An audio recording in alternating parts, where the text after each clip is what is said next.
I've been in business since 2007. That's a pretty long time. I've been around the block a time or two, and I've had my fair share of being taken advantage of. That's why I can't believe I made this rookie mistake not too long ago. I want to share it with you so that you can learn from my mistakes and protect yourself.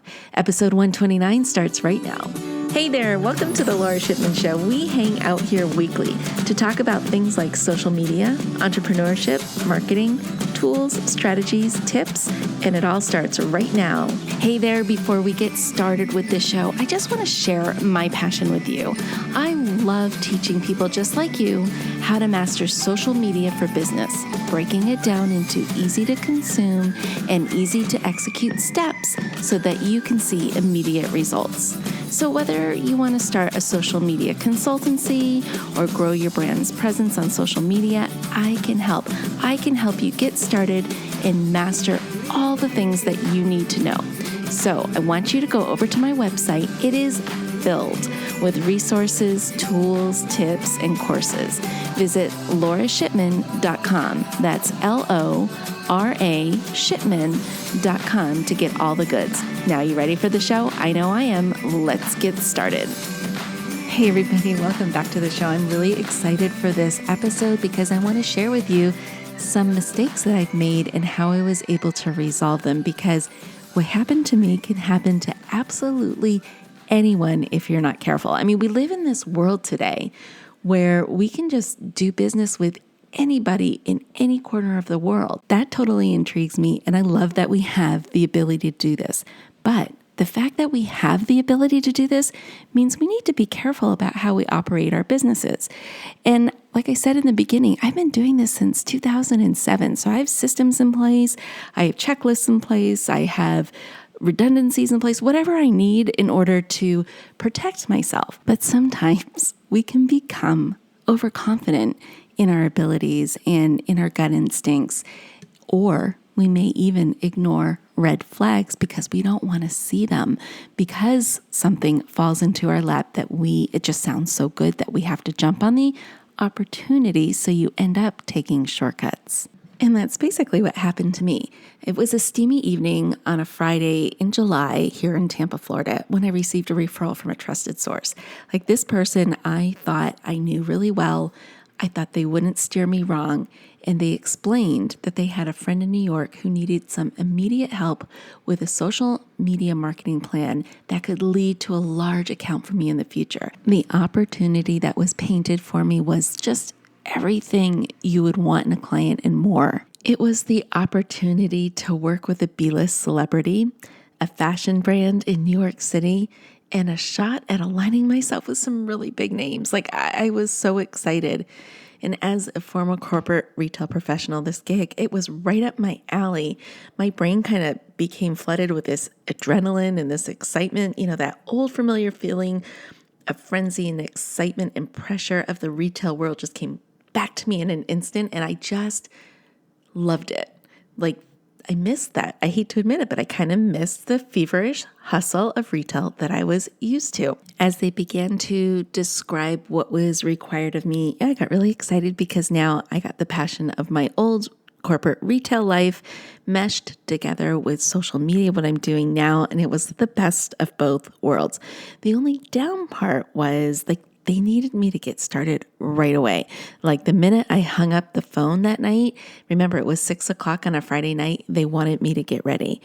I paused for just 1 second and I said, I really want to start this for you. And it's one of those things that I would be crazy to give up, but I have to be completely transparent with you. Tomorrow morning, very early in the morning, my father's going into the hospital for a heart procedure, and I need to be there. So I'm going to be out of pocket for a couple of hours because of this heart procedure. And the client, they were so kind, and they were actually very thankful that I would agree to take on this project so late in the day. And they completely understood. They said, take the time that you need on Saturday, and when you can get back on the project, all will be good. Okay, so now the stage is set. You see how this is all playing out. It's the perfect storm leading up to a huge mess. So basically, my rookie mistake was a combination of 3 mistakes, and all 3 of these mistakes were huge no-nos in my standard operating procedure. What I actually ended up doing was I actually threw away my standard operating procedure in this case because of three things that kind of stuck out and that were really served to me on a silver platter. And that was a promised opportunity, a trusted referral source. Like I didn't think I would get into trouble because I knew the person who was sending me the work, and the sense of urgency. They painted a very urgent picture and stuff needed to happen right away.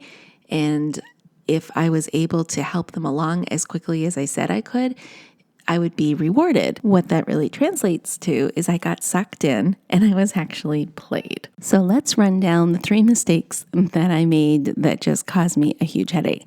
The first mistake was we never discussed price. Things happened so quickly that we never discussed an estimate, a price, or a not to exceed amount. Those are three things I should have done. Due to the passion I have for what I do, rarely does it ever feel like I'm doing work. I mean, for me, it's fun. I love my job so much that I forget to talk about pricing a lot, and I have to force myself to have that conversation right up front so there's no surprises. So in retrospect, I should have told the client up front what my hourly rate was and what my best estimate was for getting the job done. Additionally, we both should have mutually agreed on a not to exceed amount so there were no surprises down the road. Neither one of us did that. And shame on me. I just got so wrapped up in the excitement of the project that I just couldn't wait to get started. Okay. The second mistake is I never collected any sort of payment up front. And that's something I always do. When I first started my business in good faith, I would always bill in arrears after I completed the work. I felt this was good customer service, and it would send a message to my client that I'm so confident in the quality of my work that I always bill at the end of the project. Well, I learned that lesson quite quickly at the beginning of my career as a solopreneur, that this is the easiest way for a client to disappear and never heard from again. I mean, how many times have you been in that situation? It happens. I mean, circumstances happen, promises are made, and it just happens. So we always need to set ourselves up so that we're protected in this instance. So what I should have done is I should have collected a deposit right up front and then billed and collected the final amount prior to releasing the finished work to the client. Okay, mistake number 3 is I never sent or received any sort of a signed contract from them. This is so important, and it's rookie stuff, right? We all know this. The contract holds all of your fighting power. I mean, it details your terms, what happens if payments aren't made, how much interest you'll charge, when you'll send the invoice to collections, and how litigation will be handled if it goes that far, and so much more. I never did any of that stuff. I was, I think, overconfident because I felt as though I had control over the situation, knowing who the referral source was. And I'm just going to be honest, I got caught up in the excitement, in the frenzy of what was going on. So fast forward 100 days after I sent my first initial invoice, I had not received payment from the firm who hired me 120 days prior. Yet they had 120 days to use my work, my ideas, and my experience to position themselves and their business as a top contender in the proposal race we were in this retail world. I was so infuriated, mostly at myself, for taking shortcuts and skipping steps. So I had an invoice out there that wasn't being paid. How did I resolve the situation? Well, since I was getting nowhere with the client, my last resort was to hire a collections agency to resolve the situation. I have never gone to collections with a client before in my life. This was a brand new territory for me, and I learned a lot. And I thought, you know what? I need to share what I learned with other small business owners so that you guys have a voice. If you ever find yourself in this place where you need to send somebody to collections and actually get results. You need to know the steps to take and what to look for in a good collections agency to get your invoice paid off. So if you have an invoice that has been unpaid and you are considering going to collections, here's some things you should know before you head down that path, right? Some agencies will only work with claims of $10,000 or more. Mine was way under that. And it wasn't actually even a big invoice. It was actually quite small, but it was the principle behind it that really irked me. And I just didn't want to be taken advantage of. Other agencies will have collection tiers. For example, you'll have some that will work with $1,000 and below, or another tier might be invoices that fall in between $1,000 and $10,000. And then another tier might be $10,000 and above. Some agencies will only work within certain industries. Some will work on a contingency basis, which is basically you only pay if they succeed in getting the bad debt paid, and then you only get a portion of your invoice back. And then some agencies will require a startup fee plus a flat rate percentage fee. So it all really kind of depends. So which type of agency should you select if you should ever have to go to collections? Well, everybody's situation is different when it comes to collections. For me, in my needs, this is what I was looking for when I was selecting a collections agency. One that got paid on contingency. My invoice was really tiny for the most part. So for me, it was more of a principle thing. I just really didn't want to get taken advantage of. Like I said before, I was looking for a flat rate percentage on the amount collected and no startup fee. So let's just make it up. Let's say they were going to take 15% for getting the invoice collected, and that's all I wanted to pay for. So then the second thing that was really important is to see whether or not the agency has skip tracing procedures, which means that the agency uses and has access to several different databases that allow them to locate a debtor who has left no forwarding address.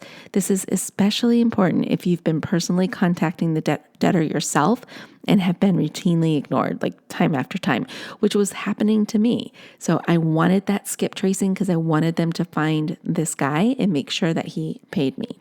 And then the other thing you might want to look for is an agency that has insurance, is bonded, and follows the Fair Debt Collections Practices Act. This is so important so you're not held liable for harassment. Do your research in this area and make sure the agency you pick follows the law. Okay, also, a good agency will have all of their credentials on their website so you are able to verify how they operate and if they do fall into that Fair Debt Collections Practices Act. It's also a good idea to ask what line of action they will follow in order to collect your debt and if the bad debt will be reported to credit score agencies. When I had all of my ducks in a row and I was ready to pull the trigger, I gave my former client 7 days to pay the debt. True, I had already given them 120 days, but I wanted to be transparent about my true intentions of going to a collections agency. So 24 hours before sending the debt to collections, I just tried one more final thing. I sent one final text in an email stating the time that the collections contract I had signed would hit the collections floor. 2 hours later, I received payment in full via Zelle. This person did not want their record ruined by collections. In my mind, I think my former client thought I was bluffing when it came to collections. When I started using the terms like I told you earlier, like skip tracing and the collections floor, like things changed right away. Some people may challenge me as to why I would even bother with a collections agency on an amount that was so small. There are many reasons, but a lot of them just come down to principle and also empowering myself, setting boundaries, respecting myself, respecting my work, and not allowing people to take advantage of me. Other reasons come down to my daughter. I'm setting an example for her. One day she's going to become an entrepreneur. She's going to school for that right now. And I want her to know how to operate so that she is not taken advantage of.